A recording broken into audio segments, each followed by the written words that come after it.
Sinipag naman mga kaputol. Ito ay stud bolt ng makina. Hindi na kailangan ng welding. Yung nakatusok dito na apat na stud bolt sa makina. Kinuha ko doon kasi wala akong pangtanggal dito sa rocker arm pin.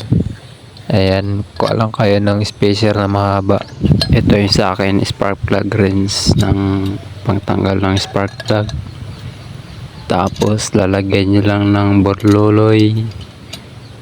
burloloy na washer na may pakilo-kilo. Tapos lagyan nyo ng nut na 12mm. Yan, made in Japan yan. Yan yung mga tools namin dun dati sa Japan. Pag wala kayong pangtanggal na gusto nyong tanggalin yung sa motor nyo, pwede nyong gayahin yan. Stig yan. Ako lang meron yan. Dun sa mga malulupit na mekaniko, may mga gagandang gamit na yan sila. Dito lang tayo sa mga pang kolokoy lang. Laban na yan. Siyempre wala kang pambili ng mga magagandang gamit. Okay na yan, mga ganyan lang, mga scrap lang. At least amat-amatan yung motor.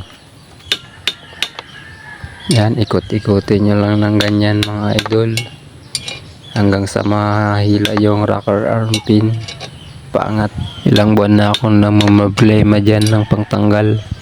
Ayun, may sumagi rin sa isip ko, kahit papaano patulog-tulog sa kangkungan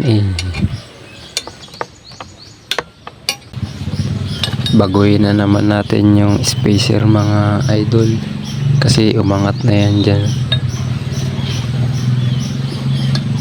Iangat na naman natin yung spacer para hindi magtukod yung rocker arm pin. Ang hirap talaga ng walang silbi, walang pakinabang. Pag-isipan ka pa ng tao. Sarili ko nga, hindi ko nga matulungan Pag-isipan ka pa. May talent ka nga, hindi mo naman ginagamit. Wala, bulok. Yung spacer ko dyan sa ilalim or yung washer na malaki, may malaking butas para maglusot lang yung rocker arm pin pataas. Yan.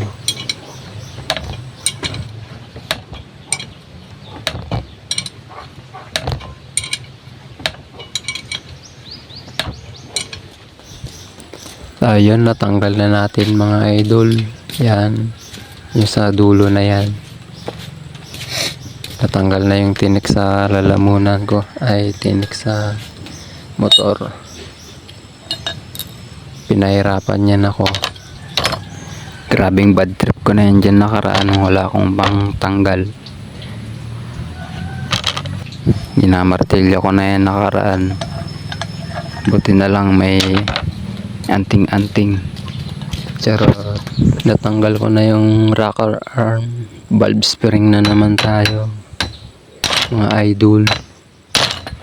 Yan, pang malakas ang martilyo yan. Kumukuyog. Double purpose yung spark plug wrench ko na yan. Hinarangan ko lang ng guma sa gitna para hindi tumalbog yung valve lock.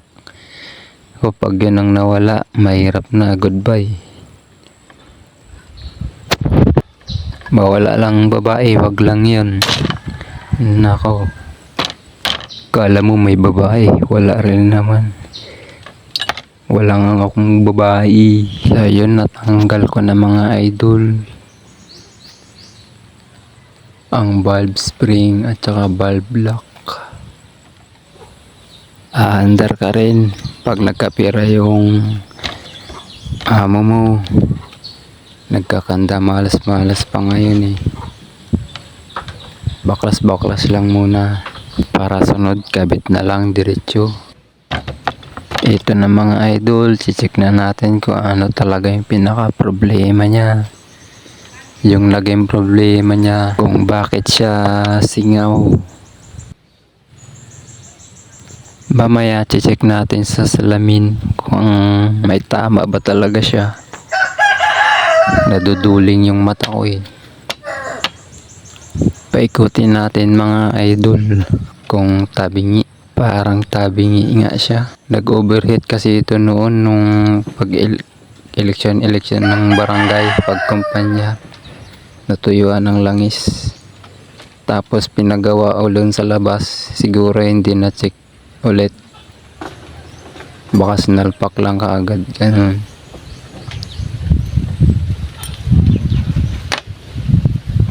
Ito mga idol, mga kuyang-kuyang yung inuupuan ng valve na yan, valve base. Tingnan nyo, papalitan na o sobrang nipis na. Okay pa yan Pinoy. Sobrang sipag kasi ng motor na ito noon. Pagka-andar, takbo agad. Hindi pala piston ng sira kung bakit loss compression siya.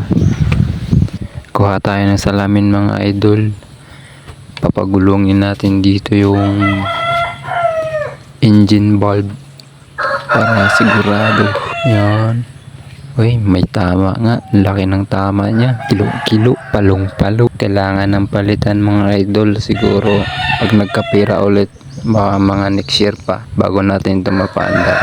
Ano-ano na yung pinanggagawa ko sa piston para magsikip sa bore. Pinalo ko ng kahoy yung nakaraan. Kung nakita nyo. Pero hindi ako kontento sa ganong piston, tagos ka agad. Gusto ko yung sakto lang. Wala hindi na check agad. So yun lang mga idol.